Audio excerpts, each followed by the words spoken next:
ಜೊತೆಗೆ ಶ್ವೇತಾ ಮೋಹನ್ ಮೇಡಮ್, ವಿಜಯ್ ಅವರು ಬರ್ತಾ ಇರೋದು ನಮ್ಗೆ ಎಕ್ಸ್ಪರ್ಟ್ಗಳು, ರಾಜಕಾರಣಿಗಳದ್ದು ಬಿಟ್ಬಿಡಿ, ಎಕ್ಸ್ಪರ್ಟ್ಗಳ ಸಲಹೆ ಕೂಡ ಏನ್ ಬರ್ತಿದೆ ಅಂತಂದ್ರೆ ಸೌಹಾರ್ದಯುತವಾದ ಮಾತುಕತೆಯಿಂದ ಸಮಸ್ಯೆ ಬಗೆಹರಿಸಿಕೊಳ್ಳಿಕ್ ಸಾಧ್ಯ ಆಗುತ್ತೆ ಅನ್ನೋಂಗಿದ್ರೆ ವೈ ನಾಟ್ ಅಂತ.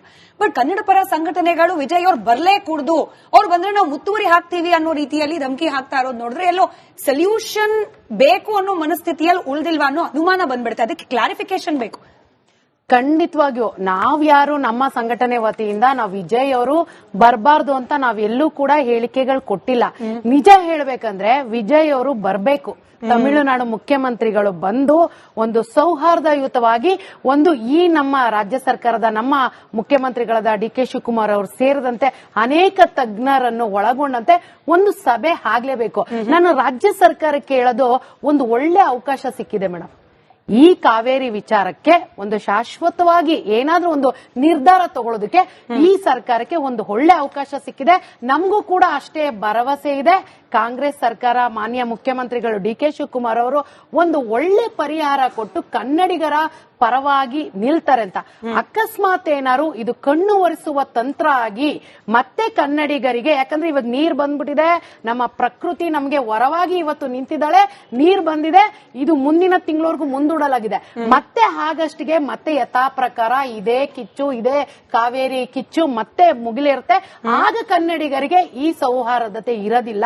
ಹಾಗಾಗಿ ಮಾನ್ಯ ಮುಖ್ಯಮಂತ್ರಿಗಳು ಈ ವಿಚಾರವನ್ನ ಗಮನದಲ್ಲಿಟ್ಕೊಂಡು ಈ ಸಭೆಯಲ್ಲಿ ಎಲ್ಲಾ ರೀತಿಯ ಸಂಪೂರ್ಣ ನಿರ್ಧಾರಗಳನ್ನ ಕೈಗೊಂಡು ಕನ್ನಡಿಗರ ಪರವಾಗಿ ಅವರ ನಿರ್ಧಾರ ಇರಬೇಕು. ಅಕಸ್ಮಾತ್ ಏನಾದ್ರು ಮತ್ತೆ ಕಣ್ಣೋರ್ಸೋ ತಂತ್ರ ಮಾಡಿ ಕನ್ನಡಿಗರಿಗೆ ಮಲತಾಯಿ ಧೋರಣೆ, ಕನ್ನಡಿಗರ ವಿರುದ್ಧವಾಗಿ ನಿಂತ್ರೆ ಯಾರು ಸುಮ್ನಿರ್ತಾರೋ ಬಿಡ್ತಾರೋ ಗೊತ್ತಿಲ್ಲ ಮೇಡಮ್. ಎಲ್ಲಾ ಸರ್ಕಾರದವರು ಹೇಳ್ತಾರೆ ನಾವು ಹೋರಾಟ ಮಾಡಿದ್ವಿ. ನಿಜ ಹೇಳಿ, ಯಾರು ಕಾವೇರಿ ವಿಚಾರವಾಗಿ ಹೋರಾಟ ಮಾಡಿ ಇವತ್ತು ಜೈಲು ಶಿಕ್ಷೆ ಅನುಭವಿಸಿದ್ದಾರೆ? ಈ ನಮ್ಮ ರಾಜ್ಯ ಸರ್ಕಾರ, ಕೇಂದ್ರ ಸರ್ಕಾರ ಆಗ್ಲಿ, ರಾಜ್ಯ ಸರ್ಕಾರದವರು ಕೈ ಚೆಲ್ಲಿ ಕೂತಿದ್ದಾರೆ. ಕೇಂದ್ರ ಸರ್ಕಾರ ಎರಡು ರಾಜ್ಯಗಳ ಮಧ್ಯೆ ಜಗಳ ತಂದಿಟ್ಟಿ ನಮಗೇನೂ ಗೊತ್ತಿಲ್ಲ ಅಂತ ಕೂತಿದ್ದಾರೆ. ಅವ್ರಿಗೂ ಅಧಿಕಾರ ಇದೆ ಮಧ್ಯಸ್ಥಿಕೆ ವಹಿಸಿ ನ್ಯಾಯ ಕೊಡಿಸೋದಕ್ಕೆ. ನಮ್ಮ ರಾಜ್ಯ ಸರ್ಕಾರ ಕೂಡ ಅವರ ಆದೇಶವನ್ನ ಧಿಕ್ಕರಿಸುವಂತ ಅಧಿಕಾರ ಅವ್ರಿಗೂ ಇದೆ. ಆದ್ರೆ ಇಲ್ಲಿ ರಾಜಕೀಯ ಲಾಬಿಗೋಸ್ಕರ ಇಲ್ಲಿ ಕನ್ನಡಿಗರಿಗೆ ಅನ್ಯಾಯ ಆಗ್ತಾ ಇದೆ. ಆ ಅನ್ಯಾಯ ಆಗೋದಕ್ಕೆ ನಾವು ಹೋರಾಟಗಾರರು, ಅದರಲ್ಲೂ ಮುಖ್ಯವಾಗಿ 25-30 ವರ್ಷಗಳಿಂದ ನಮ್ಮ ಸಂಘಟನೆ, ನಮ್ಮ ನಾಯಕರು ನಾರಾಯಣಗೌಡರು ಈ ನೆಲ ಜಲಕ್ಕೋಸ್ಕರ ಹೋರಾಟ ಮಾಡಿ, ಅದರಲ್ಲೂ ಮುಖ್ಯವಾಗಿ ಕಾವೇರಿ ವಿಚಾರಕ್ಕೆ ಹೋರಾಟ ಮಾಡಿ ಜೈಲು ಶಿಕ್ಷೆ ಕೂಡ ಅನುಭವಿಸಿದ್ದಾರೆ. ಈ ಬಾರಿಯೂ ಕೂಡ ಕನ್ನಡಿಗರಿಗೆ ಅನ್ಯಾಯ ಆದ್ರೆ ನಾವು ಹೋರಾಟಗಾರರು ನಮ್ಮ ಸಂಘಟನೆ ವತಿಯಿಂದ ಯಾವುದೇ ಕಾರಣ ಉತ್ತರ ಕೊಡ್ಲಿ, ಅದಾದ್ಮೇಲೆ ಕಾಂತಿ ಶೆಟ್ಟಿ ಅವರು ಉತ್ತರ ಕೊಡ್ಲಿ. ರಾಜಕೀಯಕ್ಕೆ ನಿಮ್ಮನ್ನು ಬೆರೆಸೋದ್ ಬೇಡ ಅನ್ನೋ ಕಾರಣಕ್ಕೆ ಅವರಿಂದ ರಿಯಾಕ್ಷನ್ ತಗೊಳ್ತಾ ಇದ್ದೀನಿ. ಸ್ವಾತಿ ಅವರಿಲ್ಲ. ಆಮೇಲೆ ನಾಗೇಂದ್ರ ಬಾಬು ಸರ್ ಕೂಡ ಏನ್ ಹೇಳ್ತಾ ಇದ್ರು, ನಿಜವಾಗ್ಲೂ ಹಿತಾಸಕ್ತಿ ಅನ್ನೋದಿತ್ತು ಅಂದ್ರೆ ಡಿಸೆಂಬರ್ ನಲ್ಲಿ ಯಾವಾಗ ಅಲರ್ಟ್ ಬಂತು ಬರ, ಅವಾಗ ಕರಿಬೇಕಾಗಿತ್ತು ಸರ್ವಪಕ್ಷ ಸಭೆ. ಸಿಡಬ್ಲ್ಯೂಆರ್ಸಿ, ಸಿಡಬ್ಲ್ಯೂಎಂಎ ಮುಂದೆ ಹೋಗ್ಲಿಕ್ಕೆ ಮುಂಚೆ ಮಾಡಬೇಕಾಗಿತ್ತು ಆಲ್ ಪಾರ್ಟಿ ಮೀಟಿಂಗ್. ಇವಾಗ ಎಲ್ಲ ಆಯ್ತು, ಬೇರೆ ಮಾರ್ಗ ಇಲ್ಲ ಅಂತಂದಾಗ is D K. Shivakumar using this all party meeting as an escape route. ನಾವು ನೀರ್ ಬಿಡೋ ಅನಿವಾರ್ಯತೆ ಯಾಕೆ ಬಂತು ಅಂತಂದ್ರೆ ಎಲ್ಲರೂ ಸಜೆಷನ್ ಕೇಳದ್ನಪ್ಪ, ಎಲ್ಲರೂ ಏನು ಹೇಳಲಿಲ್ಲ ಅಥವಾ ಏನೋ ಹೇಳಿದ್ರು, ಹಿಂಗಾಗಿ ನಾನು ಬಿಟ್ಟೆ ಅಂತ ಹೇಳಿ ಎಸ್ಕೇಪ್ ಆಗ್ಲಿಕ್ಕೆ ಮಾರ್ಗ ಕಂಡಿಡ್ಕೊಳ್ತಾ ಇದ್ದಾರೆ ಡಿ.ಕೆ. ಶಿವಕುಮಾರ್ ಅವರು. ಅದವ್ರು ಹೇಳಿ ಸರ್. ಇಲ್ಲ ರಾಜಕೀಯವಾಗಿ ಏನ್ ಬೇಕಾದ್ರೂ ಮಾತಾಡಬಹುದು. ಡಿಸೆಂಬರ್ ಅಲ್ಲೇ ಈ ರೀತಿಯಾದಂತಹ ಒಂದು ರಿಪೋರ್ಟ್ ಇತ್ತು, ಸರ್ವಪಕ್ಷಗಳ ಸಭೆ ಕರೆಯಬೇಕಿತ್ತು. ಸರ್ವಪಕ್ಷಗಳ ಸಭೆ ಬಗ್ಗೆ ನಾನು ಮಾತಾಡ್ತಾ ಇದ್ದೀನಿ. ಸಿಡಬ್ಲ್ಯೂಆರ್ಸಿ, ಸಿಡಬ್ಲ್ಯೂಎಂಎ ಮುಂದೆ ಹೋಗಿರುವಂತದ್ದು ತಮಿಳುನಾಡು. ನಮಗೆ ನೀರು ಈ ಹಂತದಲ್ಲಿ ಪೂರೈಕೆ ಆಗ್ಬೇಕಾಗಿರೋದು ಪೂರೈಕೆ ಆಗ್ತಾ ಇಲ್ಲ, ಕರ್ನಾಟಕದಲ್ಲಿ ಬರ ಇದೆ ಅಂತ ಹೇಳ್ತಾ ಇದ್ದಾರೆ. ನೀರನ್ನ ಬಿಡೋದಕ್ಕೆ ಅವರು ತಕರಾರನ್ನ ಎತ್ತುತ್ತಾ ಇರುವಂತದ್ದು. ಹಾಗಾಗಿ ನಮಗೆ ಬರಬೇಕಾಗಿರುವಂತಹ ನೀರನ್ನ ತಾವು ಬಿಡಿ ಅಂತ ಹೇಳಿರುವಂತದ್ದು. ನಾವು ಕರ್ನಾಟಕದ ಪರವಾಗಿ ನಿಂತ್ಕೊಂಡು, ಕನ್ನಡಿಗರ ಪರವಾಗಿ ನಿಂತ್ಕೊಂಡು ನಾವು ಹೇಳ್ತಾ ಇರುವಂತದ್ದು livelihood against irrigation, our priority is livelihood ಅಂತ.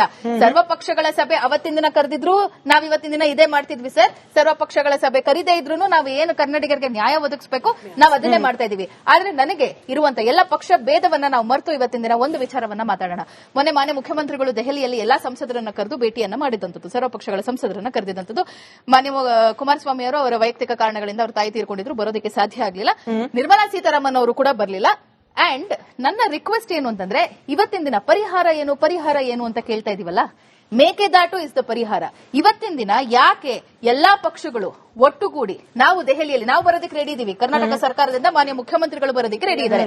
ಕೇಂದ್ರ ಸರ್ಕಾರದ ಮೇಲೆ ಒತ್ತಡವನ್ನ ಹೇರಿ ಇರುವಂತಹ ಬ್ಯಾಲೆನ್ಸ್ 2-3 ನಿಗಮಗಳಿಂದ ಏನು ನಮಗೆ ಬರಬೇಕಾಗಿದೆ, ಒಂದು ಎನ್ವೈರನ್ಮೆಂಟ್ ಕ್ಲಿಯರೆನ್ಸ್ ನಮಗೆ ಬರಬೇಕಾಗಿದೆ, ಸರಿ, ಇನ್ನೊಂದೆರಡು ಕ್ಲಿಯರೆನ್ಸ್ ಗಳು ಬರಬೇಕಾಗಿದೆ. ಅದನ್ನ ಫಾಸ್ಟ್ ಟ್ರ್ಯಾಕ್ ಆಗಿ ಮಾಡೋದಕ್ಕೆ ಕೇಂದ್ರ ಸರ್ಕಾರ ಆದೇಶವನ್ನ ಕೊಡಿ. ಕೇಂದ್ರ ಸರ್ಕಾರ ಒಂದು ಅಲ್ಲ ಬೈಪಾರ್ಟಿಸನ್ ಒಂದು ಮೀಟಿಂಗ್ ಅನ್ನ ಅರೇಂಜ್ ಮಾಡಿ ಅನ್ನುವಂಥದ್ದು. ಎರಡನೇದು ಐ ಹ್ಯಾವ್ ಎ ರಿಕ್ವೆಸ್ಟ್, ಒಂದು ಸಪರೇಟ್ ಬಾಡಿ ಕೇಂದ್ರ ಸರ್ಕಾರ actually supreme court already tribunal ಗೆ ಕೊಟ್ಟಿರುವಂತದ್ದು.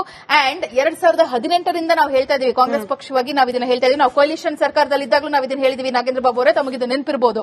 18 ಬಂದ್ಬಿಟ್ಟಿದೆ ಆಲ್ರೆಡಿ, ನಮಗೆ CWRC CWMA ರಚನೆ ಆಗ್ಬೇಕು ಅಂತ ಬಂದ್ಬಿಟ್ಟಿದೆ. ಆದ್ರೆ ವಾಟ್ ಅಬೌಟ್ ಕ್ರೈಸಿಸ್, ಇದಕ್ಕೆ ನಾವೊಂದು ಪರಿಹಾರ ಕಂಡುಕೊಳ್ಬೇಕು ಅಂತ ಹೇಳ್ತಾನೆ ಇದೀವಿ.